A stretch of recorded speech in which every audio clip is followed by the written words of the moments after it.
We will listen now to Dr. Miki Haran, Miriam Haran, who will be a commentator and discussant to what we heard just now.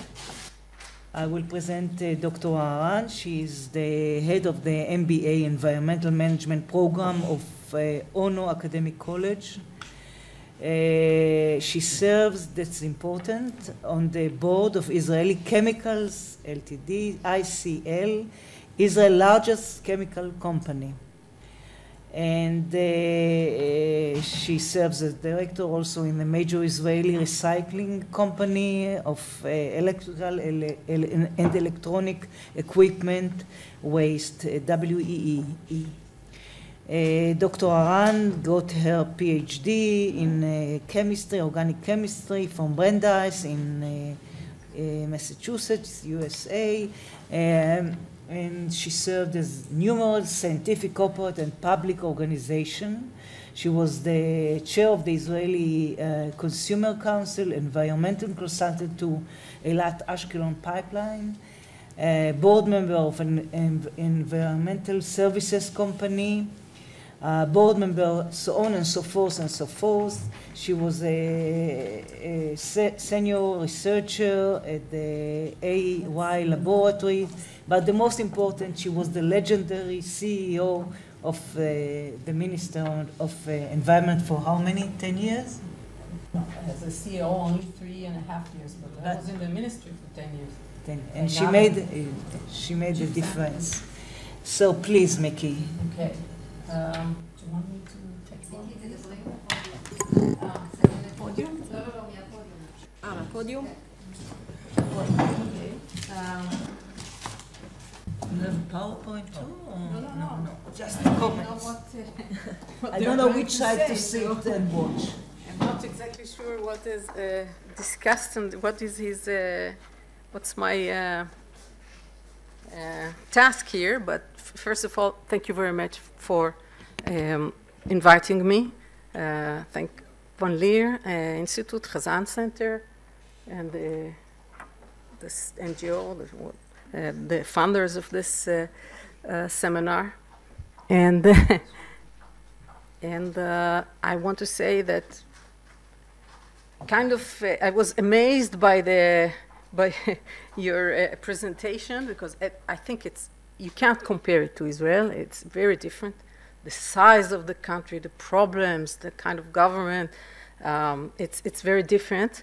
I think it was a very candid and presentation, brave, and thank you very much. It's good to hear that there are problems in maybe that are more complicated than our problems, in our small country.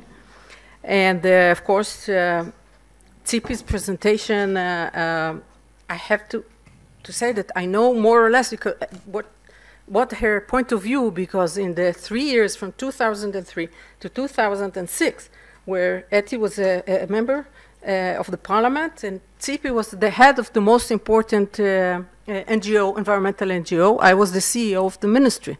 So we kind of worked a lot of times one against the other, and some other times we were very happy that they took the ministry to the Supreme Court, because there was no other way to get things done unless the Supreme Court would force the other ministries, not the environmental ministry, to do things, because at that time the ministry wasn't as strong as maybe it was later. It always depends who is the minister and what party and so on.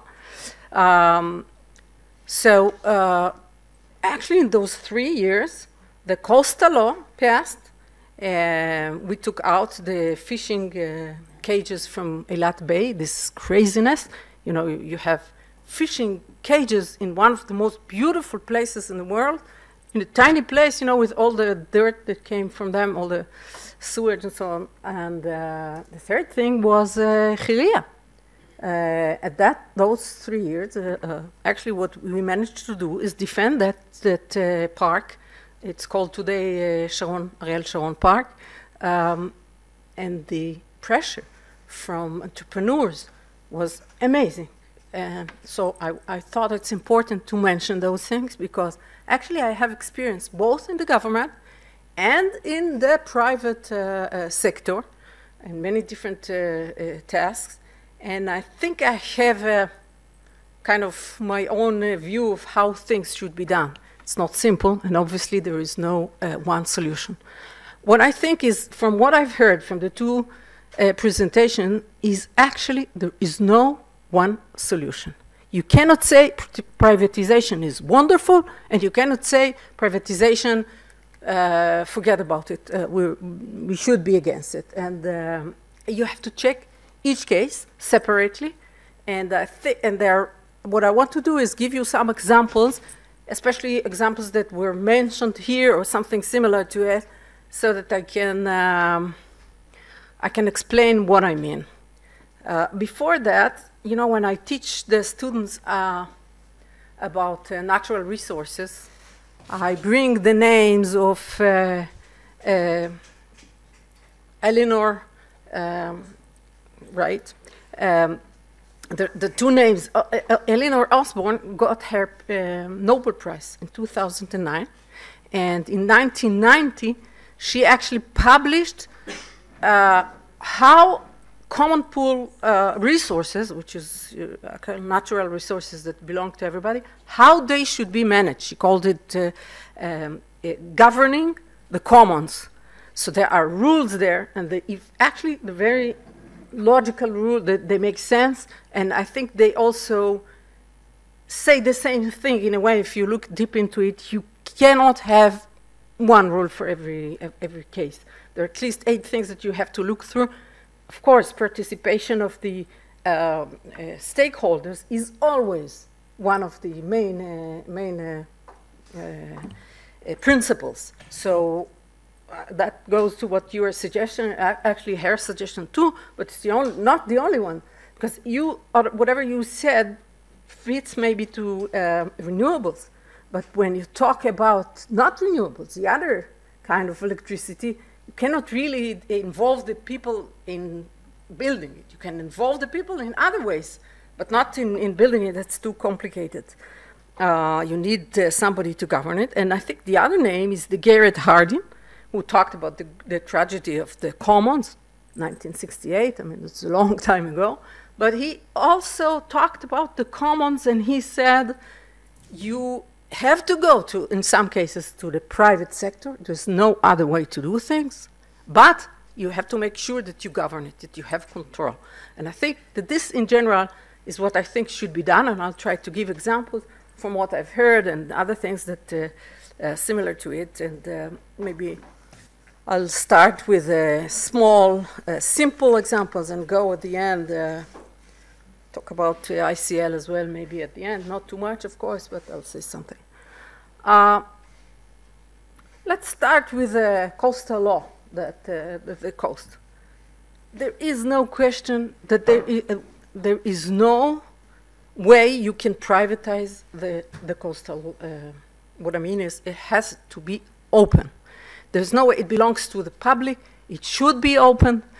Why? I mean, why this no privatization suddenly? Because it does not cost that much to keep the coast open. So the local authorities and the government both should take this and pay the bill, whatever it is, to keep to keep it open, to keep it clean. And why? Because it's, I would say, not everything you have to look only through the economical development, revenues, and so on. There is also something that is called moral issues, and when the natural resource like that, it doesn't take that much money to keep it open for everybody. This is the way it should be done. And that's what we did when we talked about the coastal law, and I think it's not easy, because building a house on the beach is if you have a lot of money, why not? I have a lot of money. I want a house on the beach. It's the most beautiful place. But in Israel, as you have heard, not enough. Such a small amount of coast is actually open to the people. So we should leave it there. So that's no privatization at all in this case, in my mind. But let's see.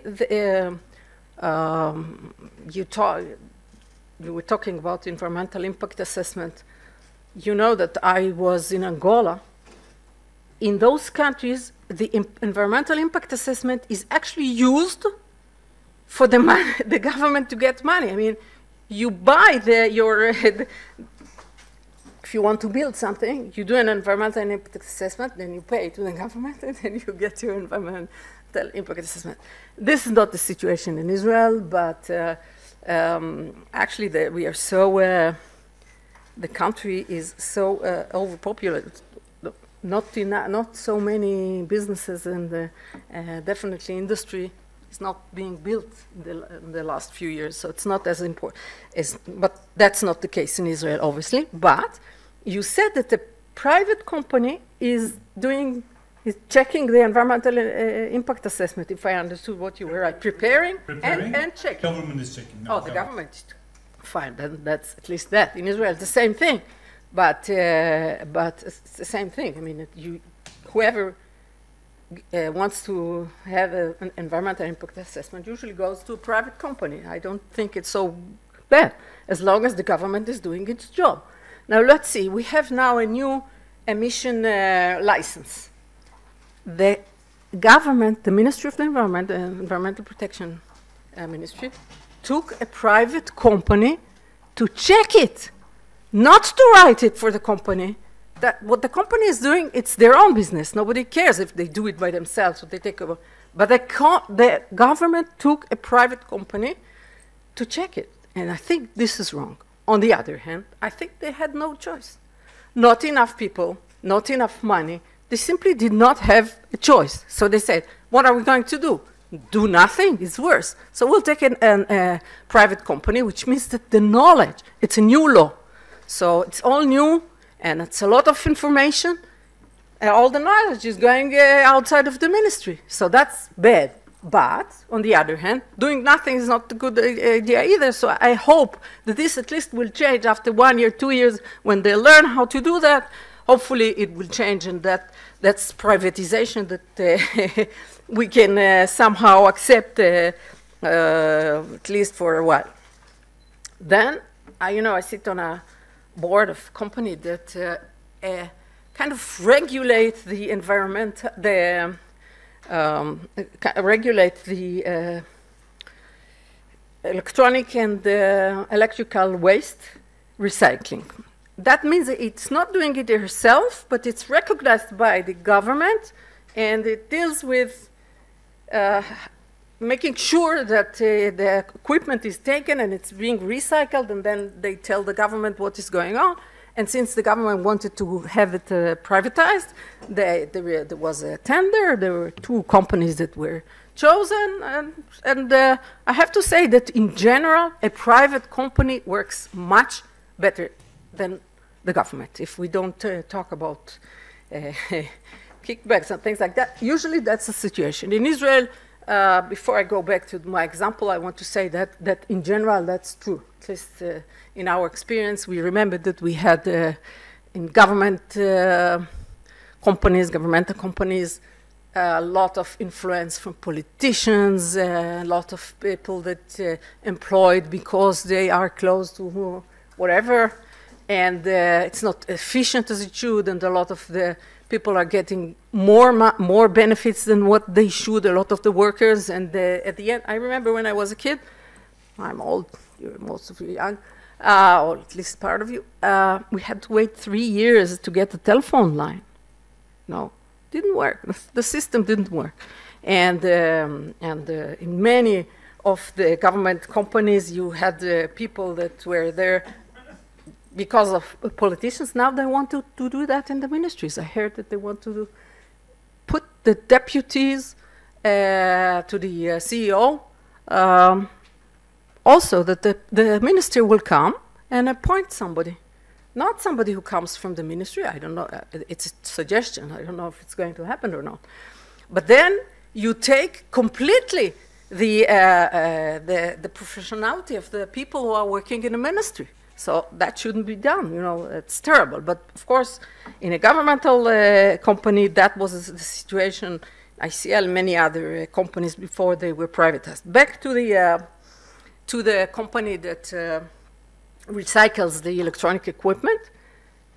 it's fine. It's a great idea. I think it can work well. But if the ministry is not doing its part, that means enforcement, it does not mean anything. It's like wasting the money of everybody. Because listen what happened. If you have one company that, let's say, wants to make a lot of money, so she is not taking care of all the environmental part, lowering the prices so that everybody will come to her, and then they don't recycle it the way it should. The whole idea was that it will be recycled environmentally, not just recycled, not thrown to the garbage or something like that. Now, if there is no enforcement, who is going to win? The company that lowers the prices and is not doing its job. So, and that's actually the situation right now. The ministry has a lot of problems, not enough power, not enough manpower. They don't do their job. So that kind of privatization is wonderful only in the case that the government is doing its part. It's not a slogan, privatization, always wonderful. No, privatization is fine as long as the government is taking its share, is doing what they should, whether it's enforcement, whether it's regulation, whether any of those things. Let's take another example, the Environmental Services Company. That's a company that was established in order to treat hazardous waste in Israel. To treat hazardous waste in Israel was really, really an important thing, because before that, I think the Ministry of Interior was in charge of it. It was a disaster. I mean, they ruined a huge area in the Negev by doing the wrong things. So, okay, a governmental company was established, and it did what it should. Now they want to privatize it, and I think it's right. It's the right thing to do. Why? Because at the beginning, there was no way you could privatize the thing, because you needed the government money to do the thing in the right way. I mean, it's always a question whether the government, how much the government should be involved. In this case, when it was established, there was no way, because there was a lot of hazardous waste from previous years. So you needed the money from the government to take care of that. Once this company is already more or less did whatever it should have done, and the market is regulated, and there is enforcement, and more or less works the way it should, no problem, you can privatize it. Because a private company can deal with other things, they can be engaged in different kind of things and make more money, and maybe use it to do it more efficiently, and maybe another company will come along. Actually, there are already some companies that are doing that. So I think that it's not such a wrong idea to privatize at this point. Okay, so that's another example that tells you that privatization by itself obviously is not something that you can just say private or not private. Then I want to go to the heavier natural resources that we have in Israel and give you two examples. One that I think works wonderfully, and one that really is a circus. I mean, the gas and all that, even whatever is going on with ICL, I think is also kind of a circus. But there is one thing with natural resources that works so well in Israel that people from all over the world are coming to see what is going on here. And that's the water that you mentioned. The water in Israel works in such a way that in a country where the rain is not enough for, you don't have enough rainwater for all the needs, or in other words, the demand is actually higher than what you get the supply of water, and still there is no, everybody gets his water. Agriculture in Israel is going all the time more and more. Nature in Israel is getting more and more water. In the past, all the water from nature was taken at the source. Now, bit by bit, more water is going into nature, into rivers, and so on. This is a miracle. There is a book, Let There Be Water, a new book, which is kind of, if you remember, the Startup Nation that talks about high-tech. This talks about water.